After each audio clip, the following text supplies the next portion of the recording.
وعلیکم السلام ورحمۃ اللہ وبرکاتہ۔ محترم بھائی نے یہ پوسٹ بھیجی ہے، نبی علیہ السلام نے ارشاد فرمایا اذان اور بارش کی حالتوں میں دعا رد نہیں ہوتی، مستدرک حاکم کی روایت۔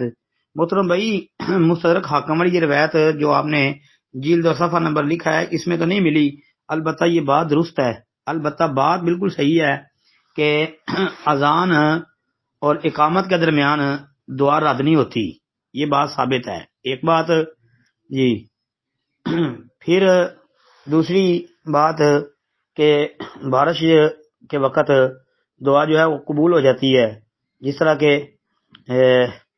صحیح بخاری وغیرہ کے اندر یہ حدیث موجود ہے۔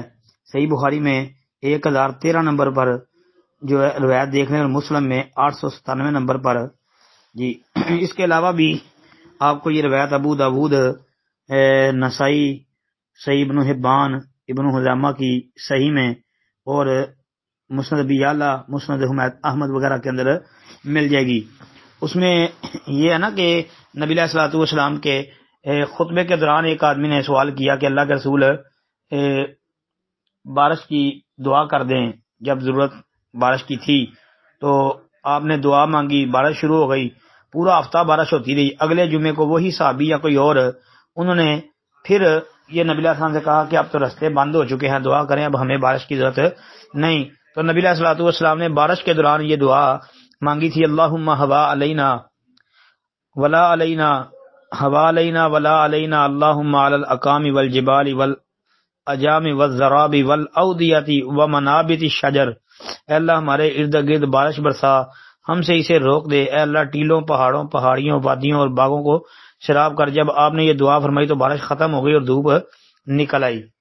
تو یہ بارش کے دوران نبی علیہ السلام نے دعا مانگی تھی نا، تو بارش کے دوران مانگی گئی دعا اللہ نے قبول کر لی۔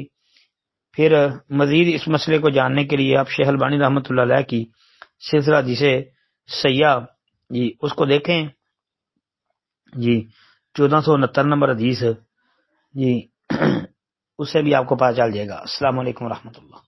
وعلیکم السلام ورحمۃ اللہ وبرکاتہ۔ کہتے ہیں سردی کی شدت کی وجہ سے پیشاب کے کرنے کے بعد یا پیشاب کر کے وضو کرنے کے بعد پیشاب کے قطرے گرنے کے بارے میں کیا شریعت نے حکم دیا ہے؟ محترم بھائی، اگر تو واقعی وہ پیشاب کے قطرے ہیں تو پھر تو بہتر یہ ہے کہ اچھی طرح پہلے فارغ ہونا چاہیے، اس کے بعد بندے کو وضو کرنا چاہیے تاکہ پریشانی نہ بنے جی۔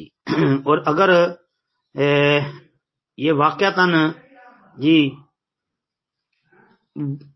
پیشاب کر لیا ہے، پھر وضو کر لیا، وضو کرنے کے بعد پھر پیشاب کے قطرے گرے ہیں، یہ واقعتاً ایسا ہے تو پھر تو اس کا وضو نہیں ہے، پھر اس کو وضو کرنا پڑے گا۔